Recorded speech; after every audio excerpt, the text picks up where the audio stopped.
Okay, so I hope it isn't too bright for you. Okay, it's Shelley Sweeney, okay. and I'm just here with Marcel Caya. It's June 11th, 2010 at the Weston, Nova Scotia. So Marcel, maybe you could tell us a little bit about how you got into archives and your educational background. Yes, I got into archives almost as a fluke, but I came to do my master's at College University, and many of the papers involved original research, so I got to work at was then the Public Archives of Canada, got to know a number of the people, and eventually got to know the job they were doing, and I thought, well, if I don't go to teaching, this is what I want to do. And eventually, I saw there was an ad for new archivists, and I was interviewed and got the job. What year was that? That was 1970. I set foot 5th of May 1970 with Harold Nover. Oh, same okay. day. Oh, Harold. So we swore to the Queen together. So, and then after a year and something, I left and went for my PhD at York University.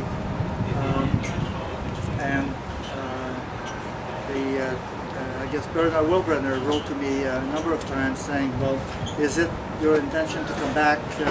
There's no one looking after records of Department of Finance, and your old position is still there. And so after I completed my 3 years of residence at York, I went back to Ottawa. So how long were you there in the first instance, from 70 to... I guess a year, 70 to 71, okay. Just a year and a few months. So you must have been there approximately around the same time as Hugh Taylor. I was there at the same time as Hugh Taylor in the second instance, from I guess around 74 to 77, just before going to the University Archivist at McGill. Okay. So and I remember going down and saying to Hugh, well, Hugh, I just got a phone call this morning from McGill, and I get the job. Oh, he said, great. I also got a phone call, and I also are going to move somewhere else. So at the same time? Yeah, he wasn't very happy as a bureaucrat, so he liked things to move a bit better. Yeah. How did you become involved with the ACA? Well, it was almost natural, because the trio of Marion B.A. Gordon Dodds and Marion B.A. came to Public Archives to talk about the association. Or was that David Rutkin? I guess it was David Rutkin. Yeah, Gordon Dodds came on later. Yeah. So for me, having an association, professional association, was something natural, and I did not quite understand what the fuss was all about. People wanting to stay with the historians and all this, and I thought we had quite a different job to do. So I kind of wanted to get involved right from the beginning to see that this would be created.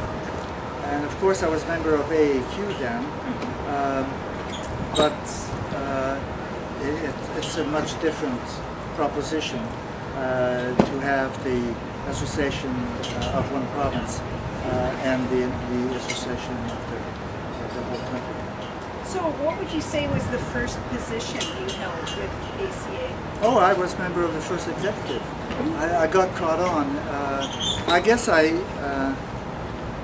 was intervening quite a bit when we were discussing the Constitution, and that came from my days as president of student associations, and we had done a lot of that, and I guess I had a bit of experience in that, so I could catch things that sounded improper.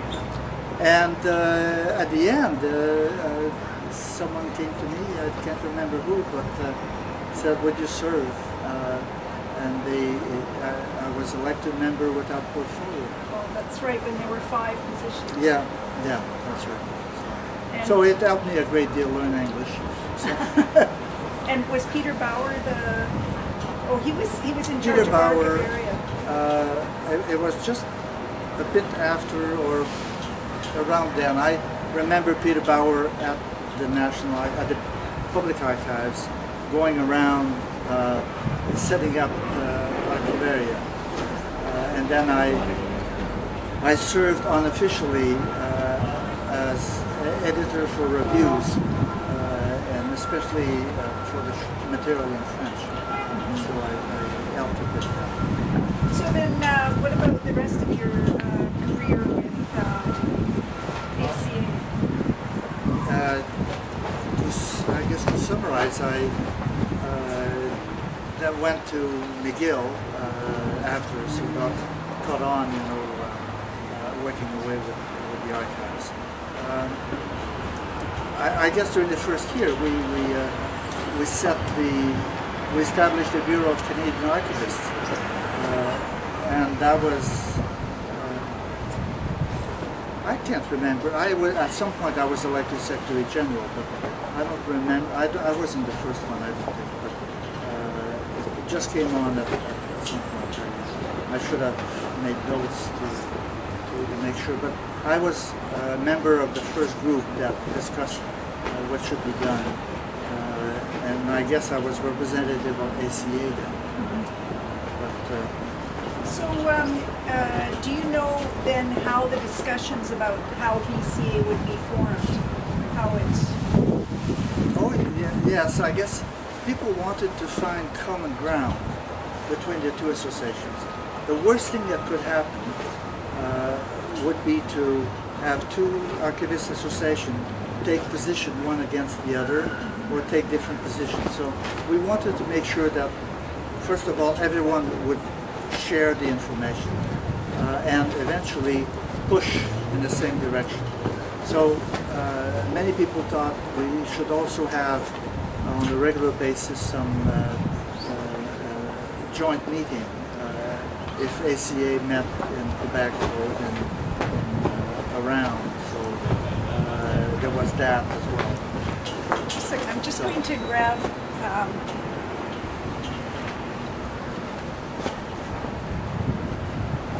stop this for okay.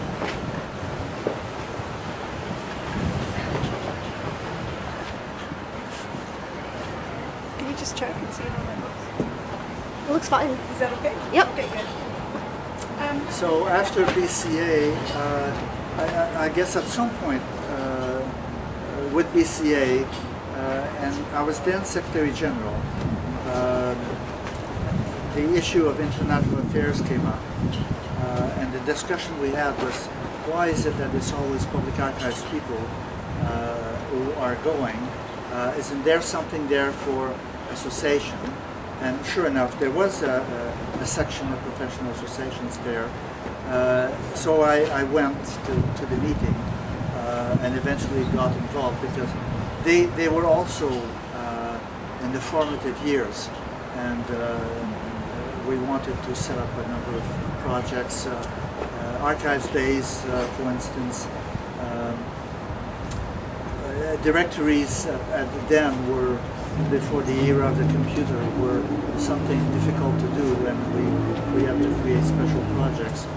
We never really got around to doing it, but eventually also offering some amount of training to archival leaders to make sure that they would think beyond just their little budget and their little short-term objectives, and eventually, especially in countries where there's money, think about helping others as well.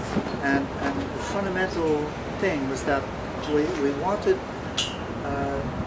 that help be provided to other countries, but by archivists who had experience of the same level of operation.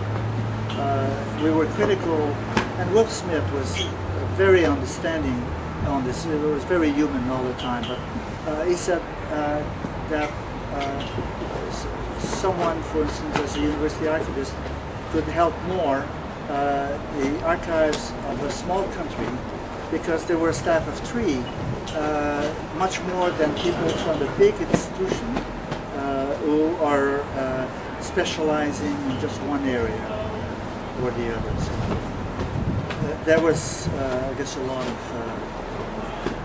work done towards that. So a bit of the work that was done was also to, in going to roundtable, to sensitize the archival directors at the receptions, and not just in the formal sessions, but to sensitize them to the role of associations, so that sometimes they could bring in support. I guess the way Will Smith was supporting what we were doing. So it was just not a case of always finding the specialists from a big institution. So after my second term as member of the steering committee of the section of professional archivists, I was ready to retire and to and someone said, well, you know, you have the experience, perhaps you should serve a 3rd term and be chair. So it was difficult to pull out, and that's how I became chair of the section. And that led to the Congress of 1992. And of course, we wanted to fight for the involvement of associations in that. And there was a great amount of skepticism from the national institution as to what we could do, because they were saying, well, you're a bunch of disorganized people. There's no way you can contribute to that. You don't have money, and so on and so forth. But anyway, we set up 2 things. The book, Archives in the year 2000, Canadian Archives in the year 2000, in English and French, and this was the gift we would give to the delegates, so that they would know a bit more about the development of Canadian archives. And the second thing was pretty original as well. It's parallel to the commercial salon. We had the professional salon, and the idea was that, and ICA was very formal then. They had all the big 1,000 people session, but we wanted to have more interaction between people. So with the great cooperation, and Shelley, you were a member of the committee, and the great cooperation of everyone in the country, and ordinary archives, they came, set up booths, I hate the word, but they manned the booths, and they womaned the booths, and people from other countries had great contacts, and that I understand has also lived a long time. So this was fun. And I guess 1992 eventually led to being the editor of the ICA Bulletin. And after the ICA Bulletin, when Johan van Alpera came on, he asked me to serve as Deputy Secretary General. So I've not been very active in ACA, but I've been there, I guess. Well, you're more or less the international representative.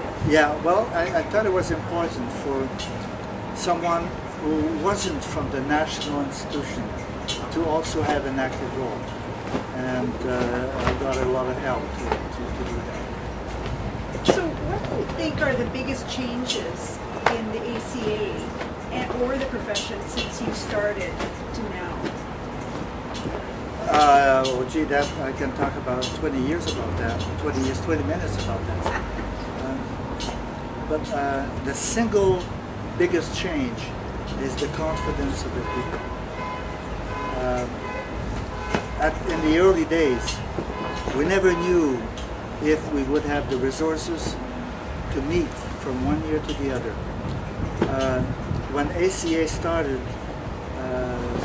we could only have our first meeting in December because we had no money to make the people travel, and they came to Ottawa, and a lot of people paid their own, many of the things on their own, and they stayed at other people and all this. So during the first few years, there were people doing a lot of good and interesting things, but there was not the feeling that we were going to be sturdy enough to last necessarily.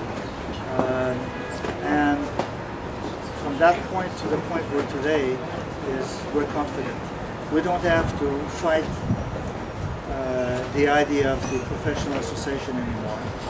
We don't have to fight the idea that we should meet in distinct meetings from the learned societies. I remember when we met in Montreal in 1980, we met at the Windsor Hotel, parallel sessions, and we proved then that we could have a diversity of interest, that we could in fact survive with diversity of opinions, and all come all together eventually. So I thought it, and also we for the first time, I think, were able to meet and make a profit. So that helped pay for the travel of the executive eventually.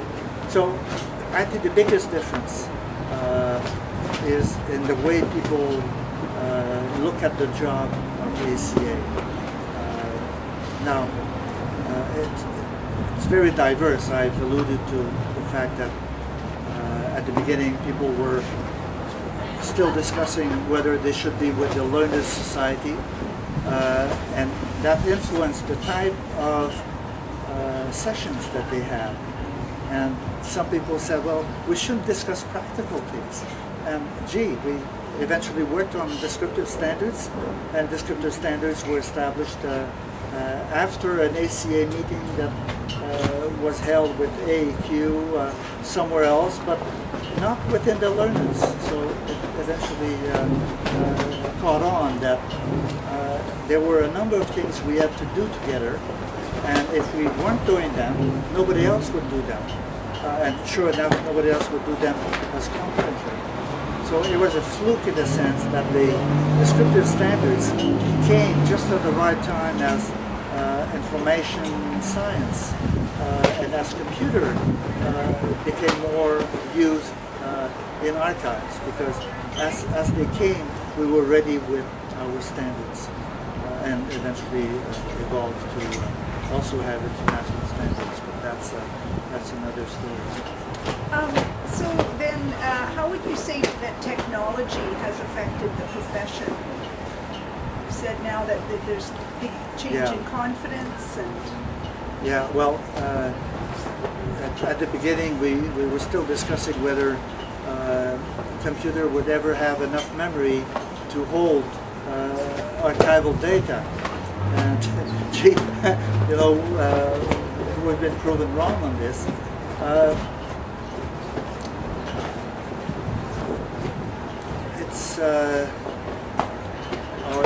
I think that technology has changed everything in the way we look at the job. Is not as manual anymore, not as paper-oriented anymore, and not as the big quantities that we said were a problem. Well, they still are a problem, but we're tackling with some kind of strategy this problem. But not just computer, I guess, but in all of the types of records, in the audiovisual, I mean, we don't have the film anymore. So we're dealing with the real document, irrespective of the support. So this is, in fact, a nice development. Well, I guess sound archives, even architectural records, I mean, all the records, in a sense, have lost their material support to which we were holding a whole lot before, and now I guess we have to deal with the type of record, much more the type of users, and guess, find solutions for that. Well, we just got a couple more minutes. Maybe you might want to say something from your perspective as a professor teaching students. Just within the time that you've been teaching the program, have things changed a lot for the students?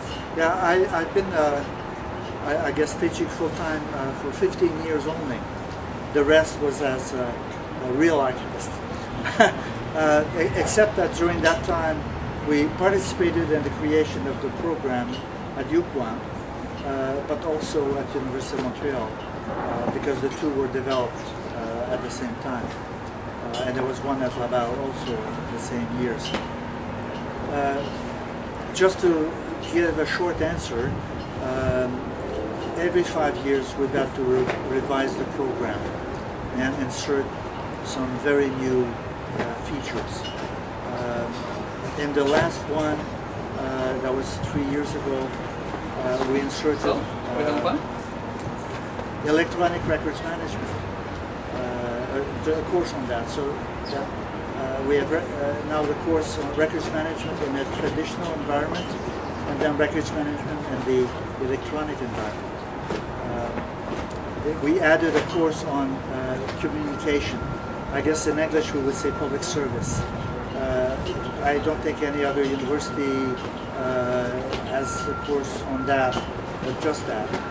It's part of something else, but we thought it was becoming so important that people have to be taught right away about the importance and how to do it and the strategy to develop. I guess the people also learn a bit more that being an archivist is not being alone in an office, but it's participating in a team as a member of a team in all sorts of ways. Sometimes I have students write to me, say, well, is there a lot of teamwork in the thing? I say, yes, there's part of teamwork because this is how the workplace operates, and you have to do it. Excellent. Well, thank you. Very good. It's 4 o'clock. We may think of some other, this is just the start. Oh, you can turn it off. All right. This is just the start of the program.